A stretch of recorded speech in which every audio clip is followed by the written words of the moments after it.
Alex of the Expendable Henchmen podcast, and today we're going to be doing an unboxing of the new Yu-Gi-Oh! Heroclix starter set.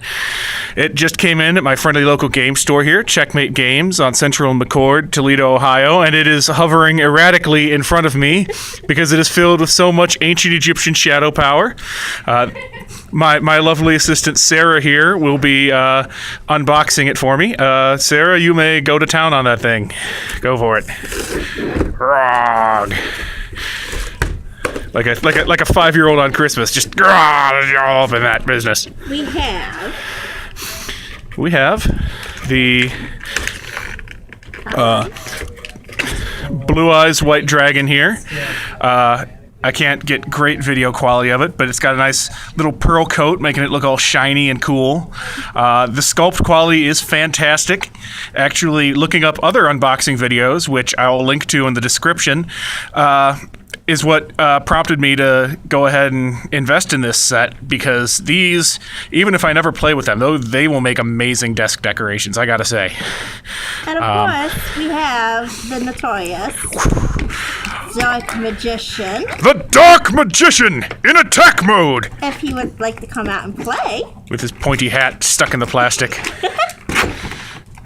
That's a first world problem for spellcaster monsters in the Yu-Gi-Oh! Universe. They got, whoa! He's attacking my life points directly all up in here. Look at that. Yes. And he's got his cool little hovering thing that they like to do. He's got his neat little pose there. Got his staff, looking all cool. And we'll look at some of the stats on these later. Right now we're just getting a real good look at the sculpt there, yeah. Got the shoulder pads. All very, very good paint quality. I mentioned before I even started this video, looking at these, this is the best sculpt quality I've seen on Heroclix outside of like the movie licensed sets. Here we have Breaker the Magical Warrior from a little bit later in the Yu-Gi-Oh! Series. I always thought he was a very cool character, very neat design. Apparently his sword could use a little natural male enhancement here. It's a little floppy looking, but and here's me with my shaky hands. The Feral Imp. The Feral Imp, another classic standby, one of Yugi's, solid lightweight monsters. Here, I believe he has a 50-point value. Yes, he does. So he's a low point. He's also a low point cost in Heroclix. He, if I remember correctly, he has blade claws, fangs, and all sorts of neat stuff. So for a low point monster, he can deal a lot of damage.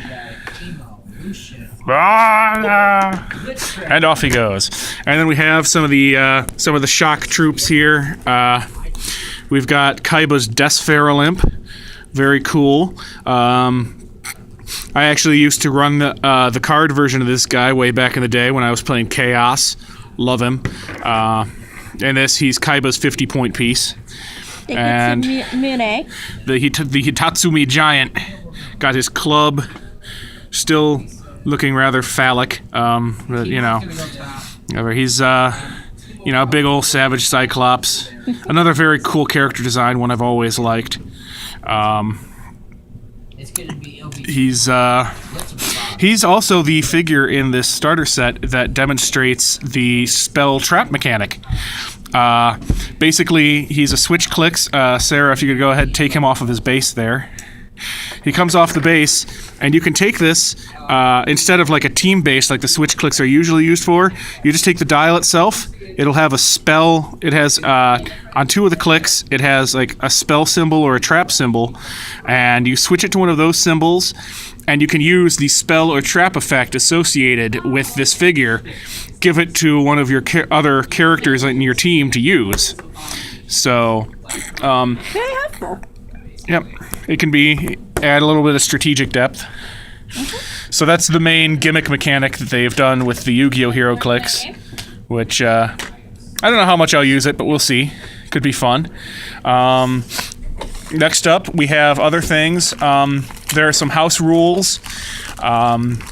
I might actually add these, if I do post this to YouTube, I might actually add a description of the different Yu-Gi-Oh! House rules that they have, go over them in depth, because I know that from what I've seen, there hasn't been a lot of really solid information on them.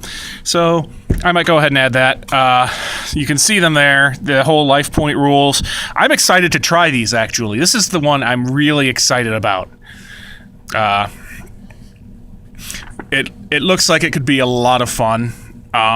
Instead of, running off point, your basic point build and trying to KO all the characters, you're trying to deplete your opponent's life points by either defeating the enemy figures repeatedly, or by getting into your enemy's starting zone and just, beating on them with direct attacks. They also have the rules on the back for the traps and spells as well. Oh, there we go. Trap and spell rules. Thank you. You're welcome. Yep. So that shows you the basics. It says, spells and traps are kept on your sideline. You can give a friendly character a power action to set the trap or spell. When you do, secretly select the dial from the chosen trap or spell. You don't have to show your opponent which one you chose. But...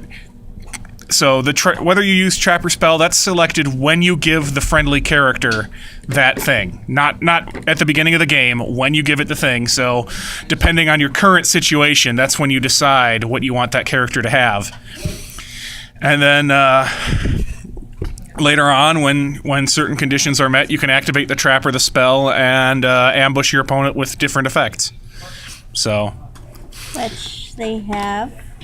Oh, and there we have the standard starter set terrain markers. We've got barrier markers, smoke cloud markers, special terrain, and then on the back, rubble for if you destroy walls. You've got your light and heavy objects, which characters can pick up. Characters with super strength can pick up these objects and beat each other, throw them. Speak up. What? Speak up. Can't hear you. Okay. This is a Yu-Gi-Oh thing and it's awesome. Blah, blah, blah. Okay. Anyway, That. At the end of the YouTube we'll fix that in post. That has to be in the future. We'll has fix to that be in post. Okay. I'm not editing. We're doing this live. Oh, we can edit that out.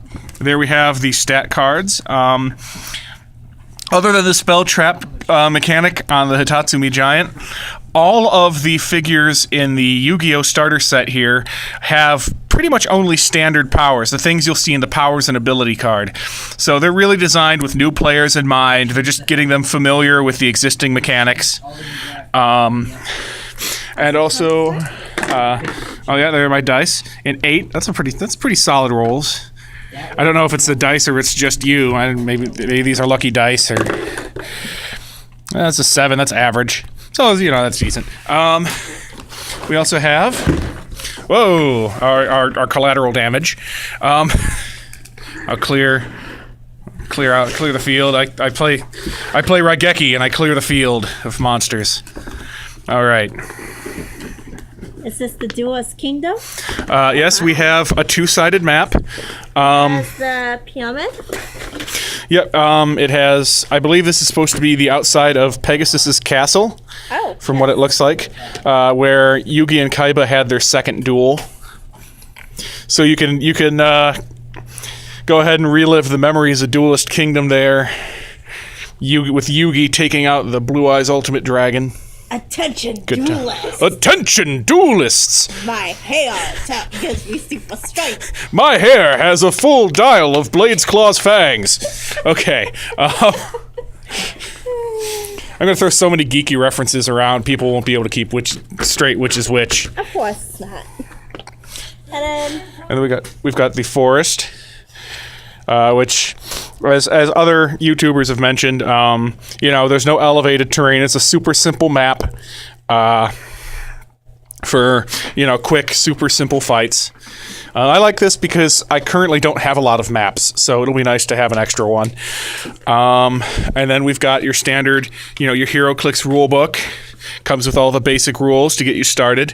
I believe there's also those are the scenario rules again, but there's the Heroclix powers and abilities card. So to help you learn all the basic powers and what each of the combat symbols on a dial mean.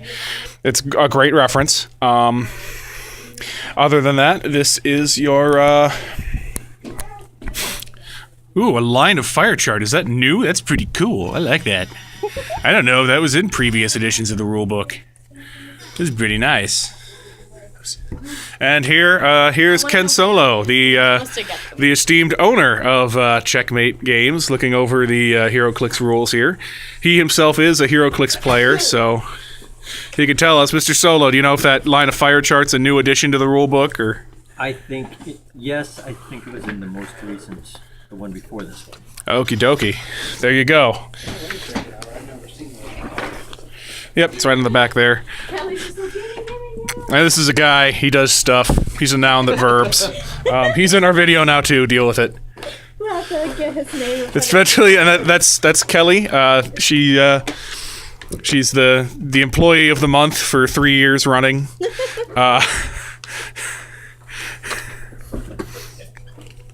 But there you have it. That's the Yu-Gi-Oh! Starter set and the entire gaming community of Sylvania, Ohio, for you.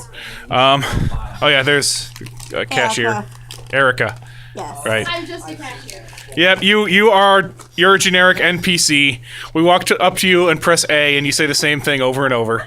I'm the hero of my own adventure. Thank you very much. I'll bet. All right. Love you too, sweetie. And stop poking my butt. All right, so this has been Alex of the Expendable Henchmen podcast, my lovely assistant Sarah et al., and we are wishing you a wonderful day. Signing off.